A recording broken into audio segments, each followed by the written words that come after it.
அன்பு, பிரீத்தி, பிரேமம், லவ், இஷ்க், மொஹபத், பியார், இப்படி அன்புக்கு இலக்கணமும் இலக்கியமும் ஆன ஆண்டவராக இயேசு கிறிஸ்துவுக்கு ஒரு சின்ன கவிதையை சமர்ப்பிக்கிறேன்.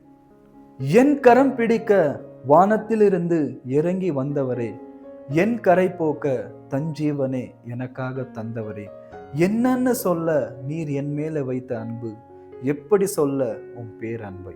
என் கால்கள் கல்லில் இடராதபடிக்கு தூதர்களை வைத்து பாதுகாத்து கொண்டீர். என் மனம் தளிர்ந்து போகாதபடிக்கு உன் வசனத்தை வைத்து காத்து கொண்டீர்.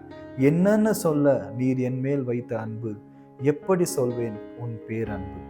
தனிமையில் நான் அழும்போது என்னை தாயை போல தேற்றினீர். பாதையின்றி தெரியாமல் நிற்கும் போது என்னை தகப்பனை போல தோளில் சுமந்தீர். என்னன்னு சொல்ல நீர் என் மேல வைத்த அன்பு, எப்படி சொல்வேன் உன் பேரன்பை.